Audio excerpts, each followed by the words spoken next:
ወጣትነት የሥጋ ፍላጎት የሚያይልበት የዓለም ሐሳብ የሚያይልበት የጓደኛ ግፊት የኃጢአት ፈተና በጣም ይበልጥ የሚበዛበት ጊዜ ነው። ፍቃደ ሥጋን ለፍቃደ ነፍስ ማስገዛት ማለት ነው ጾም ማለት። ምክንያቱም የፍቃደ ሥጋ ጉዳይ ብዙ ነው። ድካም አለበት፣ መውጣት መውረድ አለበት፣ በስሜት መሸነፍ አለበት፣ መዛል አለበት፣ መተኛት መነሳት አለበት። ይሄ ደግሞ የፍቃደ ሥጋ ባህሪ ነው። እግዚአብሔርን ትእዛዝ በመፈጸም ነው። እግዚአብሔር ለሰው ልጆች ካዘዛቸው ትእዛዛት መካከል ጾም የሚለው በሥርዓተ ቤተክርስቲያናችን ውስጥ በጉልህ ተጽፎ ወይም በጉልህ አባቶቻችን በሥርዓት ደንግገው ሲያስተምሩ ኑረዋል ማለት ነው። እና ይህንን በምን እናስታርቀው ካል ቃሉን በመስማት፣ በምን እናሸንፈው ካል በመጾም ትእዛዙን በመጠበቅ። ጾም ከጸሎት ጋር ሲሆን፣ ጾም ከመተው ጋር ሲሆን፣ ጾም ክፉ ነገሮችን ከማሰብ በመራቅ ሲሆን ይበልጥ ለእግዚአብሔር ቅርብ እንሆናለን። በስመ አብ ወወልድ ወመንፈስ ቅዱስ አሐዱ አምላክ አሜን። የኃያሉ አምላካችን መድኃኒታችን ኢየሱስ ክርስቶስ የእግዚአብሔር ልጆች የእናታችን የቅድስት ድንግል ማርያም የመስቀል ስር ያደራ ልጆች እንደምን ዋላችሁ? እንኳን ለጌታችን መድኃኒታችን ኢየሱስ ክርስቶስ ታላቅ ጾም በሰላም አደረሳችሁ። ዛሬ እግዚአብሔር አምላካችን እንደወደደና እንደፈቀደ ባለን ትንሽ ደቂቃ ነቢየ እግዚአብሔር ቅዱስ ዳዊት በመዝሙር 119 ቁጥር 9 ላይ ያለውን ኃይለ ቃል መነሻ አድርገን ወጣትነት ላይና ጾም ላይ የተወሰኑ ሐሳቦች እንለዋወጣለን። እግዚአብሔር አምላክ ከሁላችን ጋር ይሁን። ነቢየ እግዚአብሔር ቅዱስ ዳዊት በዚህ ቀድመን ባነሳነው የመዝሙር ክፍል ላይ እንደሚል ኃይለ ቃል አስቀምጧል። ጎልማሳ መንገዱን በምን ያነጻል? ቃልህን በመጠበቅ ሕግህንስ በመፈጸም አይደለም ወይ ይላል። እንግዲህ አምላካችን መድኃኒታችን ኢየሱስ ክርስቶስ ከቅድስት ድንግል ማርያም ማኅፀን በነገረ ሥጋዌ ሰው ሆኖ ያንን ሁሉ የነገረ ሥጋዌ 33 ዓመት ከ3 ወር በምድር ላይ ተንበርሶ ዋጋ የከፈለው ቀድሞ የበደለውን የአዳም ልጅ ለማዳን ነውና ይህንን የማዳን ስራ አንድ ጊዜ እሱ ራሱ መስዋዕት ተቀባይ ሊቀ ካህን ሆኖ የማዳን ስራውን ፈጽሟል። ቅድስት ቤተክርስቲያናችን አስተምህሮ ይህንን ጌታችን አምላካችን መድኃኒታችን ኢየሱስ ክርስቶስ የጾመውን 40 ቀን ጨምሮ 7 አዋጅ ጾሞች አሉ ማለት ነው። እነዚህን ጾሞች በቅድስት ቤተክርስቲያናችን አባቶቻችን በሰሩልን ስርዓት እንጠብቃቸዋለን፣ እንጾማቸዋለን፣ እንከተላቸዋለን ማለት ነው።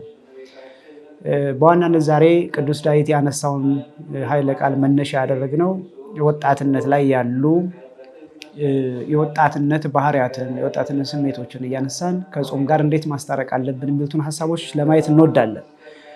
ርዕሳችንን ጠቅለል ለማድረግ ወጣትነትና ጾም በሚል ርዕስ ላይ ለትንሽ ደቂቃ አብረን እንቆያለን ማለት ነው።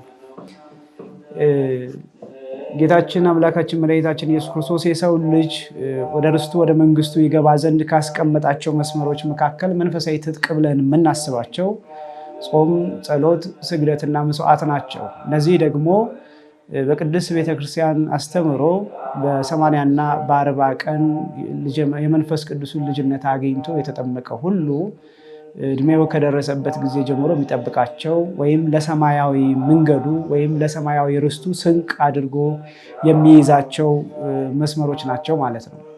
እንደ ውትድርና ወይም ደግሞ በዓለም እንዳለ አንድን ኃይል ድል እንደማድረግ የምንጠቀምባቸው ነገሮች ሁሉ መሳሪያዎች ሁሉ እንዳሉ ሁሉ የምንዋጋው ረቂቁን መንፈስ ጥንተ ጥላታችን የሆነ ዲያብሎስን የምናሸንፍበት ጦራችን ወይም የጦር ዕቃችን አንደኛው ጾም ነው።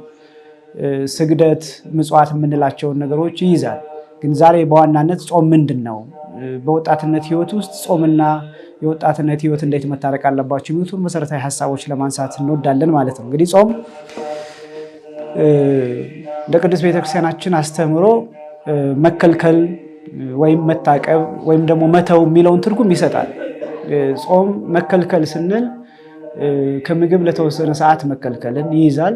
መተው መታቀብ ሲባል ደግሞ እንደ ክርስትና አስተምሮ ጾም ብቻ ባይሆንም በክርስትና ህይወት ውስጥ መተው የምንላቸውን ሐሳቦች ይወስዳል። መተው ማለት ክፉ ነገሮችን መተው፣ ኃጢአትን መተው፣ በደልን መተው፣ በምክረ ካህን በንስሐ መኖር የሚለውን ሐሳብ ይይዛል። እንግዲህ ጾም ስንል እነዚህን ሁሉ መሰረታዊ ነጥቦች መያዝ ነው። ሌላው ፍቃደ ስጋን ለፍቃደ ነፍስ ማስገዛት ማለት ነው ጾም ማለት። ምክንያቱም የፍቃደ ስጋ ጉዳይ ብዙ ነው። ድካም አለበት፣ መውጣት መውረድ አለበት፣ በስሜት መሸነፍ አለበት፣ መዛል አለበት፣ መተኛት መነሳት አለበት። ይሄ ደግሞ የፍቃደ ስጋ ባህሪ ነው። እንግዲህ ስጋ በባህሪው ድኩም ወይም ደግሞ ደካማ ነው ብለን እንናገራለን።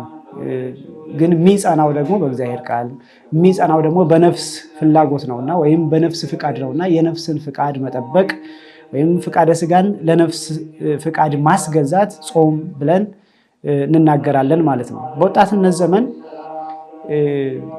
እድሜው ራሱ የሰዓትነት እድሜ ስለሆነ የፈጣንነት እድሜ ስለሆነ እንግዲህ ወጣት ብሮጥ እቀድማለሁ፣ ብይዝ ብጨብጥ እሰብራለሁ፣ ብናገር እደመጣለሁ፣ አሸንፋለሁ የሚለውን ስሜት የምናጎለብትበት ወይም ደግሞ ይሄ ስሜት በመላ የስጋ ህይወታችን ውስጥ በይበልጥ የሚንጸባረቅበት እድሜ ነው።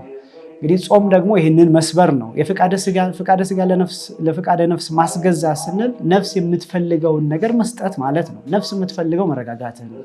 ነፍስ የምትፈልገው ጽሞናን ነው። ነፍስ የምትፈልገው ከእግዚአብሔር ጋር መኖርን ወይም የእግዚአብሔር ቃል መስማትን፣ በምክረ ካህን በንስሐ መመላለስን ነው። ስጋ ደግሞ በተለይ በወጣትነት ዘመን ሲሆን በስሜት የምንሸነፍበት ወቅት ስለሆነ ይህንን መስበር የምንችልበት አንደኛው መስመራችን ጾም ነው። ስጋን ማድከም ነፍስን ማበልጸግ ነው፣ ወይም ስጋን ማድከም ነፍስን ማሳደግ ነው። ስጋን እንዳይነሳ ማድረግ በጾም መግታት ለነፍስ ደግሞ ማበብ ይበልጥ ወደ እግዚአብሔር መቅረብ ነው። ቅዱሳን መጽሐፍቶች የሚያስተምሩት ለዚህ ነው። ዳዊትም የተናገረው ይሄን ነው። ጎልማሳ መንገዱን በምን ያነጻል? ቃልህን በመጠበቅ ትእዛዝህን በመፈጸም አይደለም ወይ ብሎ የተናገረው ለዚህ ነው። ምክንያቱም መንገዱን የሚያነጻው መንገዱን የሚያቀናው የእግዚአብሔርን ቃል በመጠበቅና የእግዚአብሔርን ትእዛዝ በመፈጸም ነው። እግዚአብሔር ለሰው ልጆች ካዘዛቸው ትእዛዛት መካከል ጾም የሚለው በስርዓተ ቤተክርስቲያናችን ውስጥ በጉልህ ተጽፎ ወይም በጉልህ አባቶቻችን በስርዓት ደንግገው ሲያስተምሩ ኑረዋል ማለት ነው እና ይህንን ይበልጥ መጠበቅ ይጠበቅብናል ማለት ነው። ሌላው እንግዲህ ወጣትነት የስጋ ፍላጎት የሚያይልበት፣ የዓለም ሐሳብ የሚያይልበት፣ የጓደኛ ግፊት፣ የኃጢአት ፈተና በጣም ይበልጥ የሚበዛበት ጊዜ ነው። ይህንን በምን እናስታርቀው ካል ቃሉን በመስማት፣ በምን እናሸንፈው ካል በመጾም ትእዛዙን በመጠበቅ። ጾም ከጸሎት ጋር ሲሆን፣ ጾም ከመተው ጋር ሲሆን፣ ጾም ክፉ ነገሮችን ከማሰብ በመራቅ ሲሆን ይበልጥ ለእግዚአብሔር ቅርብ እንሆናለን የሚለውን ሐሳብ መያዝ ያስፈልጋል ማለት ነው። እንግዲህ በፈተና የሚጸና ሰው ብፁዕ ነው ብሎ ቅዱስ ያዕቆብ በዚህ በአንደኛ መልእክቱ ምዕራፍ 1 ቁጥር 12 ላይ እንደተናገረው ቅዱስ ያዕቆብ በመልእክቱ ምዕራፍ 1 ቁጥር 12 ላይ የተናገረው ለዚህ ነው። በፈተና የሚጸና ብፁዕ ነው ብሎ የተናገረውም ለዚህ ነው። ምክንያቱም የስጋ ፍላጎት ፈተና ነው። የስሜት መውጣት መውረድ ፈተና ነው። የኃጢአትን መስማትና የኃጢአት ፍላጎት ማሳደር ፈተና ነው። ይህንን ደግሞ ችሎ ማለፍና በጾም መስበር በፈተና መጽናት ነው የሚለውን ሐሳብ ያመጣልናል። ያንን ደግሞ ብፁዕ ነው የሚያስብለውን በእግዚአብሔር ዘንድ በመንግስተ ሰማያት ርስቱን ለመውረስ የምንዘጋጅበትን መንገድ እንዲሰጠን ያደርጋል። ስለዚህ መንገዳችንን ማቅናት ከእግዚአብሔር ጋር፣ መንገዳችንን ማቅናት የቅዱሳን ታሪክን፣ መንገዳችንን ማቅናት ቅዱሳን መጽሐፍቶችን በማንበብ እንዲሆን በተለይ በጾም ጊዜ እነዚህን ነገሮች ማድረግ እንድንረጋጋ ያደርገናል። ጾምን እስከ 9 ሰዓት መቆየት ወይም ደግሞ እስከ 12 ሰዓት መቆየት ብቻ አይደለም ጾም የሚያስብለው፣ ወይም ከስጋ መከልከል ወይም ደግሞ በጾም ጊዜ ልንደርስባቸው አይገቡም ወይም ልንበላቸው አይገቡም የሚባሉ ምግቦችን መተው አይደለም። እሱ ስጋን ለማድከም ወይም ደግሞ የስጋ ፍላጎትን ለመቀነስ ይረዳን ይሆናል። ግን ዋናው የጾም ትርጉም ወይም የጾም ትርጉም ከክፉ ነገር መራቅን፣ ይበልጥ ወደ እግዚአብሔር መቅረብን መያዝ ትልቅ ዋጋ እንዳለው ቅዱስ ዳዊት ያስቀምጣል ማለት ነው። ለዚህ ነው በፍጹም ልቤ ፈለገው ከትእዛዝህም አታርቀኝ፣ አንተን እንዳልበድል ቃልህን በልቤ ሰወረው፣ አቤቱ አንተ ብሩክ ነህና እያለ ቅዱስ ዳዊት የሚናገረው ለዚህ ነው። አቤቱ አንተ ብሩክ ነህና ትእዛዝህን በልቤ ሰወርኩ አለ። በልቤ ውስጥ አስቀመጥኩት። መምህራን ሲናገሩ ሰማሁ፣ መጽሐፍት ሲናገሩ ሰማሁ፣ ተማርኩት፣ ተረጎምኩት፣ አደመጥኩት፣ ነገር ግን በልቤ ውስጥ ሰውሬ አስቀመጥኩት የሚለውን ሐሳብ ያመጣና ነገር ግን ምን ይላል? እግዚአብሔር ሆይ መንገዴን አቅና፣ ከአንተ ወዴት እሸሻለሁ? ትእዛዝህን እንድጠብቅ አንተ እርዳኝ። ትእዛዝህን እንድጠብቅ ከአንተ ጋር እኖር ዘንድ፣ በምክረ ካህን እኖር ዘንድ፣ በንስሐ እመላለስ ዘንድ አንተ መንገዴን አቅና እያለ ቅዱስ ዳዊት የሚለምነው ለዚህ ነው። በምስክርህ መንገድ ደስ አለኝ። የምስክርህ መንገድ ያለው እንግዲህ ሰማዕታቱ የሄዱበት፣ ሐዋርያቱ የሄዱበት፣ ሊቃውንቱ የሄዱበት፣ ቅዱሳን አባቶቻችን የሄዱበት የምስክርነት ሕይወት ነው። ያ ምስክርነት ሕይወት ደግሞ የሚጸናው በጾም ነው፣ በስግደት ነው፣ በምጽዋት ነው።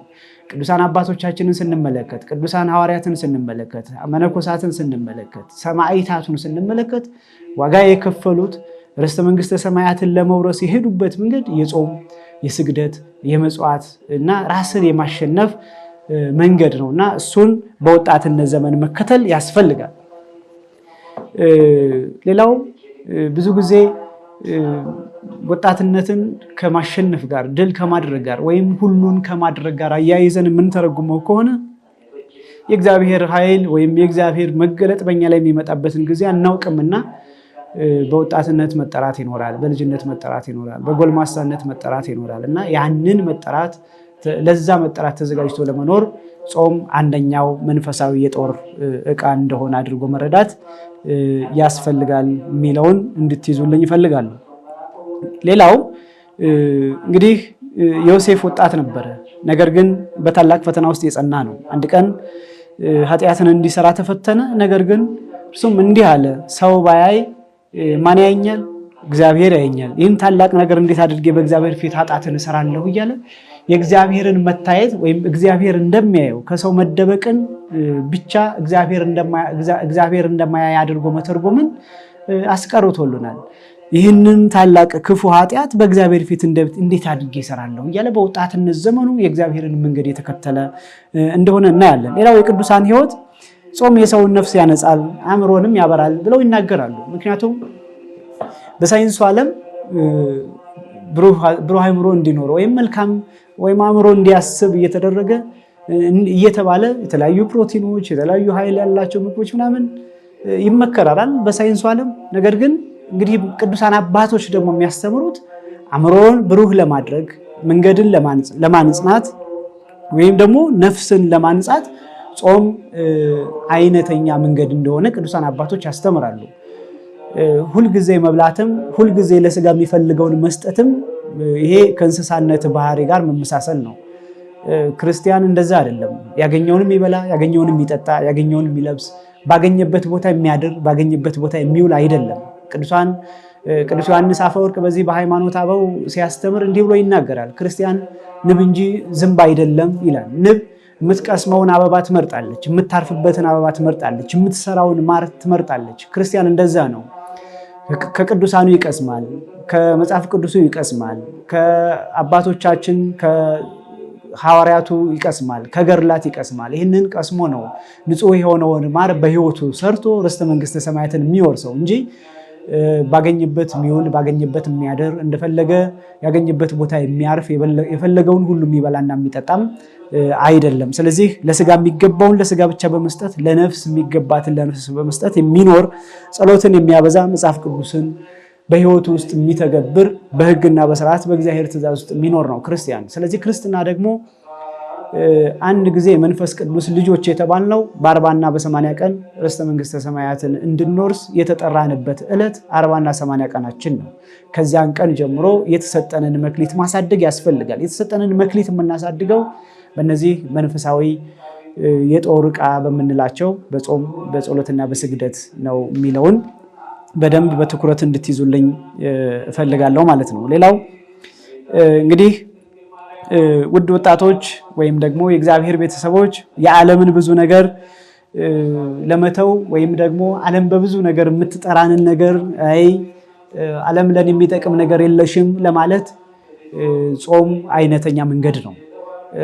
ብዙ አማራጭ ሰጠናለች ይህች ዓለም። ይህች ምድር ብዙ አማራጮች ሰጠናለች፣ የመጥፊያ መንገዶች፣ የማለፊያ መንገዶች፣ ነገር ግን ወደ ሞት የሚወስዱ መንገዶች። ነገር ግን ወደ ጥፋት የሚወስዱ መንገዶች፣ ነገር ግን እግዚአብሔርን ወደ አለማግኘት የሚወስዱ መንገዶች ናቸው። የዓለም መንገዶች፣ የምድር መንገዶች፣ በህይወታችን የምናደርጋቸው በስጋ የምንመላለሳቸው መንገዶች ወደ ሞት የሚወስዱ መንገዶች ናቸው እና ያንን መንገድ ቆም ብሎ ማየት፣ ወዴት ነው እየሄድኩት? ወዴት ነው እየሄድክ ያለሁት? ከእግዚአብሔር እየራኩ ያለሁት? ኃጢአት እየሰራሁ በደል እያደረኩኝ እስከ መቼ የሚለውን ነገር ማሰብ ያስፈልጋልና በወጣትነት ዘመን እግዚአብሔርን ማሰብ በጉብዝና ወራት እግዚአብሔርን አስብ ብሎ ቅዱስ መጽሐፈ ሲራክ እንደሚናገረው በወጣትነት ዘመን እግዚአብሔርን ማሰብ መንገድን ማጽናት ያስፈልጋል። ከትእዛዝህ አታርቀኝ ማለት ያስፈልጋል። በፍጹም ልቤ ፈለጉህ እንዳለ ዳዊት በፍጹም ልባችን ልንፈልገው ይገባናል። በፍጹም ልባችን ስንፈልግ ደግሞ ጾም፣ ጸሎትና ስግደትን ገንዘብ ማድረግ ያስፈልገናል ማለት ነው። እንግዲህ የአፍህን ፍርድ ሁሉ በከንፈር የነገረው እንደዚህም አደረግኩኝ፣ በምስክርህ መንገድ ደስ አለኝ፣ ትእዛዝህንም አሰላሰልኩ፣ መንገድህንም እፈልጋለሁ፣ በትእዛዝህ ደስ ይለኛል። ቅዱስ ዳዊት እነዚህን ቃላቶች የሚናገረው እግዚአብሔር አምላክ ትእዛዙን አክብረን በሕግና በስርዓቱ ኑረን ርስቱን መንግስቱን እንድንወርስ ነውና በጣም እነዚህን መንገዶች በደንብ አድርጎ መያዝ፣ የአንዱን የዓለም ድምፅ መናቅ፣ የእግዚአብሔርን ድምፅ መጠበቅ ወይም ደግሞ እንግዲህ የዮሴፍን ታሪክ ወይም ደግሞ በወጣትነት ዘመናቸው እግዚአብሔርን የተከተሉትን ታሪክ እያሰብን የነሱን የጸሎት ህይወት፣ የነሱን የንስሐ ህይወት፣ የነሱን መንፈሳዊ ህይወት እየተከተልን ርስቱን መንግስቱን እንድንወርስ እግዚአብሔር አምላካችን መልካም ፍቃድ ይሁንልን። እንግዲህ በወጣትነት ዘመን ማሰሪያ ቃል ወይም ደግሞ የመጨረሻ ማስተላለፍ ወይም ደግሞ እንድሰሙኝ የምፈልገው አንደኛው ሐሳብ አቤቱ እንደ ቃልህ ምሕረትንና መድኃኒት ይምጡልኝ፣ በቃልህም ታምኛለሁና የሚሰድቡኝን ነገር መልስላቸው፣ በፍርድህም ታምኛለሁና የሚለውን የመዝሙረ ዳዊት በዚህ በመዝሙር 119 ቁጥር 41 ላይ ያለውን ኃይለ ቃል ማሰሪያ አድርጋችሁ እንድትወስዱልኝ ይፈልጋለሁ። ምክንያቱም ጾም ፍቃደ ስጋን ለፍቃደ ነፍስ ማስገዛት ነው ስንል የእግዚአብሔርን ሕግና ትእዛዝ መጠበቅ፣ ያንን ሕግና ትእዛዝ ጠብቆ ደግሞ አቤቱ በፍርድህ ቀን ምን እላለሁ ደስ ይለኛል የሚለውን የመጨረሻውን የእግዚአብሔርን የፍርድ ቃል የምንሰማበትን መንገድ ማዘጋጀት ነውና እግዚአብሔር ሕጉን ጠብቀን በቸርነቱ በምህረቱ ተመላልሰን በምክረ ካህን ኑረን በንስሐ ታጥበን ርስተ መንግስቱን ሰማያትን እንድንወርስ በስጋ ወደሙ ታትመን ርስተ መንግስት ሰማያትን እንድንወርስ መልካም ፍቃዱ ይሁንልን። ጌታችን አምላካችን መድኃኒታችን ኢየሱስ ክርስቶስ ከጾሙ ረድኤት በረከት ይክፈለን። መዋዕለ ጾሙን በሰላም በፍቅር አስፈጽሞ ለብርሃነ ትንሣኤው ያድርስልን። ይቆየን።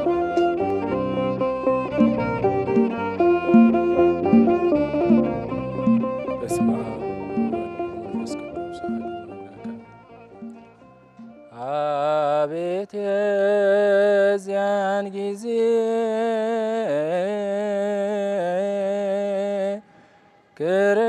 ክርስቶስ ሲመጣ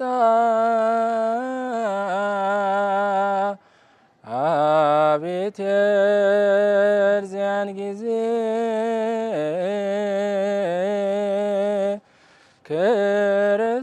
ክርስቶስ ሲመጣ ትንሹም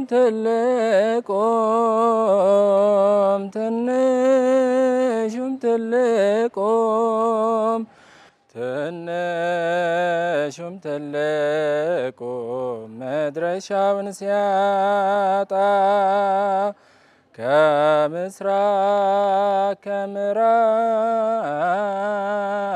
ከምዕራብ ከሰሜን ከደቡብ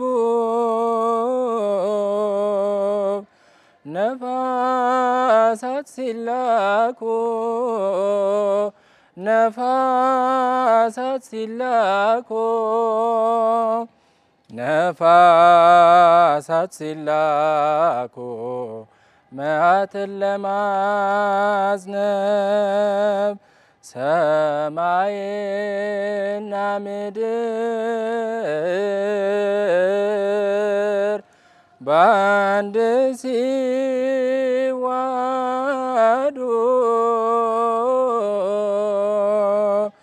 የትዩን መድረሻው የትዩን መድረሻው የትዩን መድረሻው የትዩን መንገዱ አቤት የዚያን ጊዜ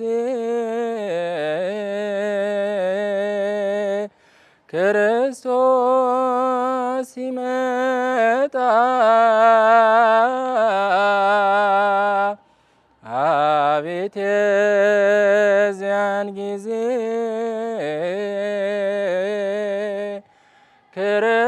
ክርስቶስ ሲመጣ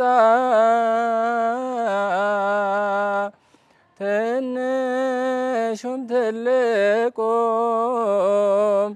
ትንሹም ትልቁም ትንሹም ትልቁም መድረሻውን ሲያጣ ጻድቃን በቀኝ በኩል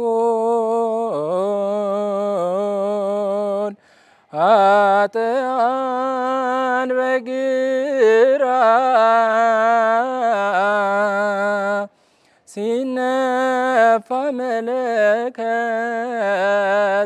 ሲነፋ መለከት ሲነፋ መለከት ሲደለቅ እንዚራ ምድር ቀብጢ ስትሆን አጽመ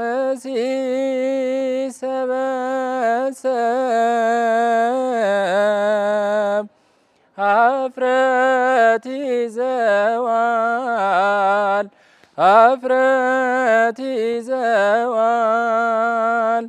ኀፍረት ይዘዋል ሰው ለፍርድ ሲቀርብ አቤት የዚያን ጊዜ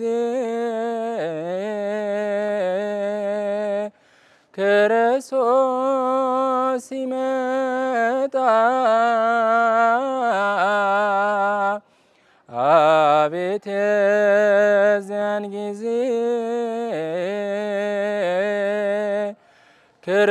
ክርስቶስ ሲመጣ ትንሹም ትልቁም ትንሹም ትልቁም ትንሹም ትልቁም መድረሻውን ሲያጣ ጩኸት ሲበረታ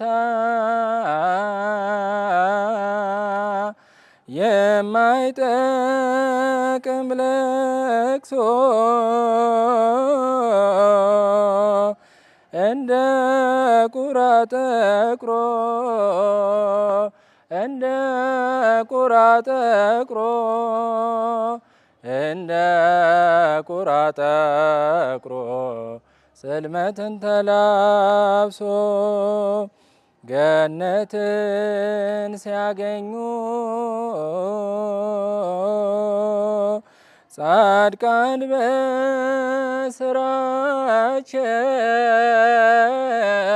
በስራቸው ኃጥአን ወደ ሲኦል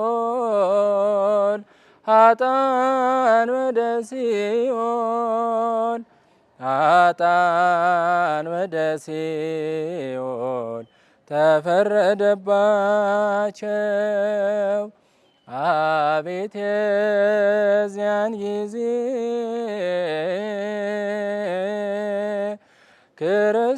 ክርስቶስ ሲመጣ አቤት የዚያን ጊዜ